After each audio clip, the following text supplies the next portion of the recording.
வணக்கம் அன்பு மக்களே. இந்த பதிவில் நாம் பார்க்க இருப்பது கன்னிராசியின் வாராந்திர கிரக ராசி பலன். ஜூலை 22, 2024 முதல் ஜூலை 28, 2024 வரை உள்ள கன்னிராசி பலன் பற்றி விரிவாக பார்ப்போம். இப்பதிவை பார்க்கும் நண்பர்கள் யாவரும் லைக் செய்து சப்ஸ்கிரைப் செய்து பகிர்வது நல்லது.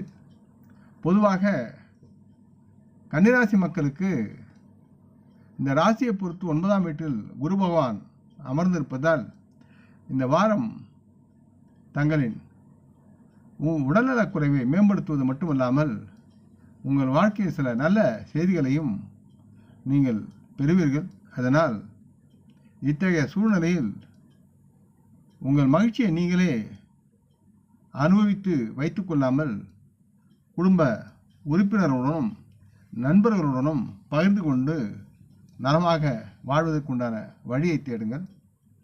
இதனால் உங்கள் ஆரோக்கியத்தில் மேலும் நல்ல விளைவுகளை கட்டி எழுப்ப முடியும் மற்றும் உங்களின் இந்த மகிழ்ச்சியை 2 மடங்காக உயர்த்தி வாழ்வீர்கள். நண்பர்களும் குடும்ப உறுப்பினர்களும் உங்களுக்கு உதவிகரமாக செயல்படுவார்கள். இந்த வாரம் பணத்தை சேமிக்க நீங்கள் எடுக்கும் முயற்சியில் சில சங்கடங்களை நீங்கள் சந்திக்க சூழல் இருக்கிறது.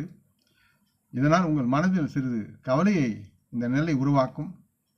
ஆனால் எந்தவிதமான பாதகமான சூழ்நிலைகள் என்றென்றும் நீடிக்காது என்பதையும் நீங்கள் புரிந்து கொள்ள வேண்டும். எதற்கும் ஒரு முடிவு உண்டு.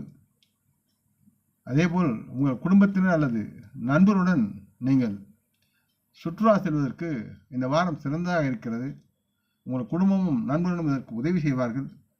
இதனால் உங்கள் மனதை இந்த நேரத்தில் இலகுவாக்குவதற்கு மட்டுமல்லாமல் அவர்களுடனான உங்கள் உறவை மேலும் மேம்படுத்தவும் உங்களுடைய தேவைகளை அவர்களுக்கு புரிய வைத்து உதவியை நாடவும் இது ஒரு நல்ல சூழலாக உங்களுக்கு அமையும்.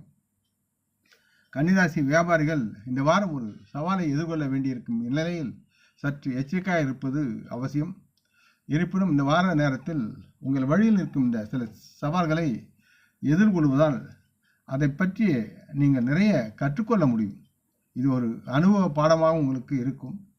இந்த வாரம் பெரும்பாலான கன்னிராசி மாணவர்களின் தனிப்பட்ட பிரச்சனைகளால் தங்கள் படிப்பில் கவனம் செலுத்த முடியாமல் சூழலிருந்து சிரமப்படுவார்கள்.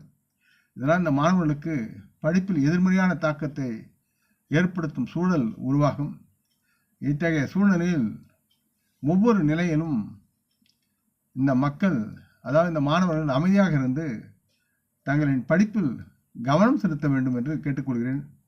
அதற்கு தகுந்தவாறு தினமும் தங்களுடைய அமைதியான யோகா மற்றும் தியானம் செய்வது உங்களுக்கு மிகுந்த நன்மையை தரும். அதனால் நீங்கள் மதிக்கப்படுவீர்கள்.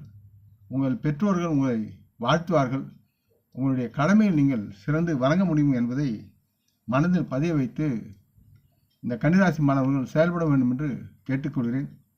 கன்னிராசி மக்களுக்கு ஆலோசனை என்பது எந்த செயலிலும் எதிலும் சிந்தனை செய்து கவனமாக செயல்படுத்தும் தங்களின் திட்டம் யாவும் நீங்கள் நினைக்கும் விதத்தில் நல்ல பலனை பெற்று நலமாக நீங்கள் வாழ்வீர்கள். இதனால் நீங்களும் உங்கள் குடும்பத்தினரும் மகிழ்ச்சியாக வாழ முடியும் என்பதை உணர்ந்து சிந்தித்து நிதானமாக அமைதியாக செயல்படுங்கள். வாழ்வு உங்களுக்கானது என்பதை மறக்க வேண்டாம். முடிந்தவரை புதன் வெள்ளிக்கிழமைகளில் பெருமாளை வணங்குவதும் பெண் தெய்வங்களை வணங்குவதும் உங்களுக்கு நலமாக இருக்கும்.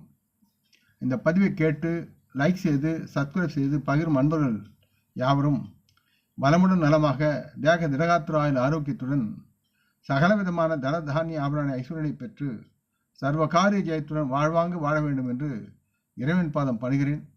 நம் குடும்ப மூத்தோர்களை வணங்குவோம். வணக்கம். நன்றி.